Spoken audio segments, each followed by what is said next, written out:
अच्छा देखिए स्टूडेंट्स, अब मैं आप लोग को comparison of EMF of two cells, ठीक है, दो सेल के बीच का जो ईएमएफ है, दोनों सेल के ईएमएफ के कंपेयर करेंगे हम लोग पोटेंशियोमीटर की मदद से, ठीक है। तो आप देख रहे हैं ये एक प्राइमरी सर्किट है जिसमें हमने एक बैटरी कनेक्ट कर रखा है, ठीक है। और ये रियोस्टेट है, वेरिएबल रेजिस्टेंस जिसे कहते हैं, वेरिएबल रेजिस्टेंस। और ये एमीटर है और इसके साथ में एक स्विच कनेक्टेड है, ठीक है ना। और ये पोटेंशियोमीटर है, ये ए बी क्या है, पोटेंशियोमीटर है। तो ये इसका एक प्राइमरी सर्किट दिख रहा है हमें, ठीक है। अब इसके बाद हम लोग क्या काम करेंगे कि यहाँ पे दो सेल कनेक्ट करेंगे। तो देखिए कनेक्ट करते हैं, यही ए पॉइंट है, यही पॉइंट से ही हमें कनेक्ट करना है, ठीक है। यहाँ पे हमने एक सेल ले लिया E1, ठीक है, और एक दूसरा सेल ले लिए E2।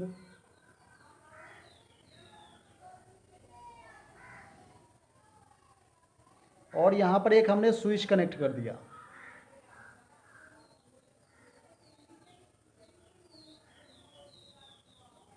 अब इस स्विचिंग सिस्टम के साथ में ये क्या है, ये स्विच है। इस स्विचिंग सिस्टम के साथ में हमने एक मूवेबल स्विच ले रखे हैं यहाँ पे, ठीक है, जिसको कभी इसके साथ में कनेक्ट कर देंगे, कभी इसके साथ में कनेक्ट कर देंगे।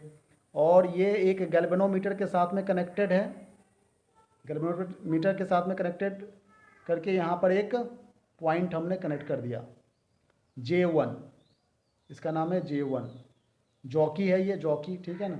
ये E1 है, बैटरी ईएमएफ E1, और ये E2 है। ये बात कुछ समझ में आ रही है?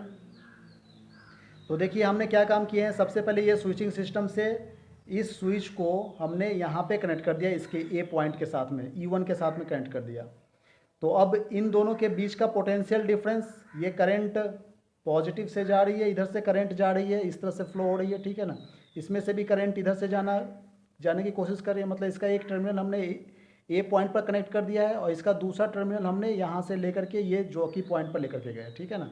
एक्चुअली जब हमने स्विच को कनेक्ट किया तो गैल्वेनोमीटर से जो जॉकी मतलब कनेक्टिंग वायर, कनेक्ट करने वाला, ठीक है ना।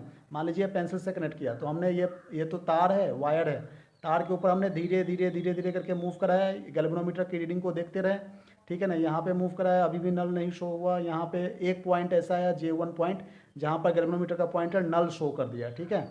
तो नल शो कर दिया तो यही एक पॉइंट हो गया। इस पॉइंट पर, ये नल पॉइंट पर, यहाँ पर इसकी लेंथ हो गई L1। ये बात कुछ समझ में आ रही है आपको? ये पॉइंट यहाँ से यहाँ तक हो गई L1, ठीक है। अब जब हमने नेक्स्ट टाइम इस स्विच को यहाँ से हटा करके इसके साथ में कनेक्ट कर दिया सेकेंड टाइम E2 के साथ में, अब E1 को हमने ऑफ कर दिया और E2 को कनेक्ट कर दिया। तो फिर से गैल्वेनोमीटर को जो हम मूव करवा रहे हैं, ये बात को समझ में आ रही है? तो अब इसे मूव करवाने के बाद पता चला कि यहाँ पे एक पॉइंट कनेक्ट हो रहा है जिसका नाम है J2, ठीक है। और इसका लेंथ हो गया L2, यहाँ से यहाँ तक। ये L1 है, ये L2 है। मतलब हमने इसको अब की बार हटा दिया, ऑफ कर दिया, और ये रेड से कनेक्ट कर दिए, ठीक है ना, रेड पॉइंट से। और फिर जॉकी को मूव करवाया, यहाँ पर धीरे धीरे करके मूव करा करके इस J2 पॉइंट पर देखे कि गैल्वेनोमीटर की पॉइंटर जो है वो नल शो कर रही है, ठीक है। तो जब नल शो कर रही है तो यही इसका लेंथ हो गया L2। अब ये L2 जो लेंथ है वो E2 के कंपेयर में है, और E1 जो EMF है वो L1 के कंपेयर में है। ये बात कुछ समझ में आ रही है? तो इसी तरह से हम लोग कंपेयर करते हैं। अच्छा एक बात और मैं बता दूं कि यहाँ पे एट नल कंडीशन की बात कर रहे हैं, एट नल पॉइंट, ठीक है। इस नल पॉइंट कहने का मतलब क्या है? नल पॉइंट कहने का मतलब ये होता है कि zero current, zero current. Null point कहने का मतलब जीरो करंट से है, ठीक है। तो जीरो करंट की बात यदि हम लोग कर रहे हैं तो उस समय जो ईएमएफ है E1 वही तो पोटेंशियल डिफरेंस के इक्वल हो रहा है, V1 के इक्वल हो रहा है। बात समझ में आ रही है? यहाँ पर जो E1 है वही V1 के इक्वल है, पोटेंशियल डिफरेंस जो है वो ईएमएफ के इक्वल हो जा रहा है। क्यों? क्योंकि ये नल पॉइंट शो कर रहा है ना, यहाँ पर कोई करंट पास ही नहीं हो रहा है। तो सेल से जब कोई करंट पास नहीं हो रहा है इसका मतलब क्या, वो ईएमएफ ही तो शो कर रहा है।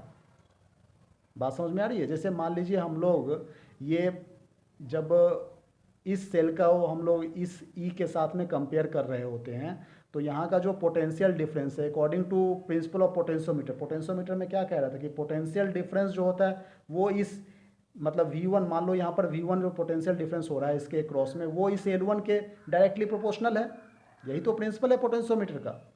और यदि हमने यहाँ पर E2 के साथ में कनेक्ट कर दिया तो इसके क्रॉस का जो पोटेंशियल डिफरेंस है, मान लीजिए V2 जो है वो डायरेक्टली प्रोपोर्शनल है इस L2 के।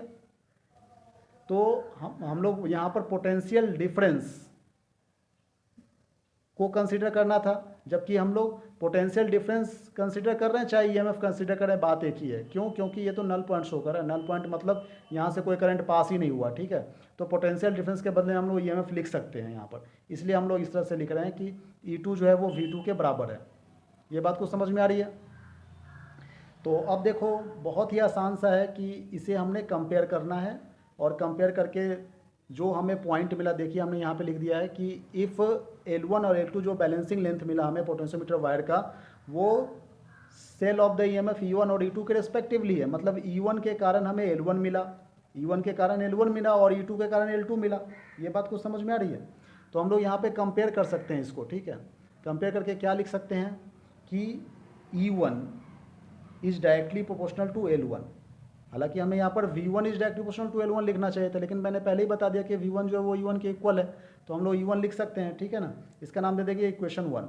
ठीक उसी तरीके से E2 is directly proportional to L2 हो जाएगा, इसका नाम देंगे इक्वेशन 2, ठीक है। इसे प्रोपोर्शनल साइन को हटाएंगे, इक्वल साइन रखेंगे, तो हमें कुछ कॉन्स्टेंट पुट करना पड़ेगा। इसी को ही हम लोग क्या कहते हैं, पोटेंशियल ग्रेडियंट, ठीक है ना। और E2 जो है वो K L2 के बराबर हो गया। यहाँ पर K क्या है? ये कॉन्स्टेंट है, प्रोपोर्शनलिटी कांस्टेंट है, ठीक है ना। तो आप देखिए इन दोनों का रेशियो हम लोग लिख सकते हैं बहुत ही आसानी से। तो इसको इस तरह से लिखेंगे कि from equation 1 and 2 we get E1 upon E2 equal to L1 upon L2। बस यही तो हमें फाइंड आउट करना था। ये बात को समझ में आ रही है? इसका मतलब क्या है कि L1 जो है वो तो हमारा नोन नंबर है, यहाँ पर जो भी रीडिंग आएगा वो हम लोग लिख सकते हैं, 25 26 जो भी आया। और L2 जो है ये 35 36 जो भी आया ये भी नोन है, तो दोनों नोन है। और E1 की एक की वैल्यू जो हमें यदि पता है तो दूसरा हम लोग ऑटोमेटिकली कैलकुलेट कर सकते हैं, और यदि नहीं भी पता है तो इन दोनों का रेशियो निकाल सकते हैं। मतलब हम लोग कंपेयर कर रहे हैं, यहाँ पर दो सेल को हम लोग यहाँ पर कंपेयर कर रहे हैं। बात समझ में आ रही है?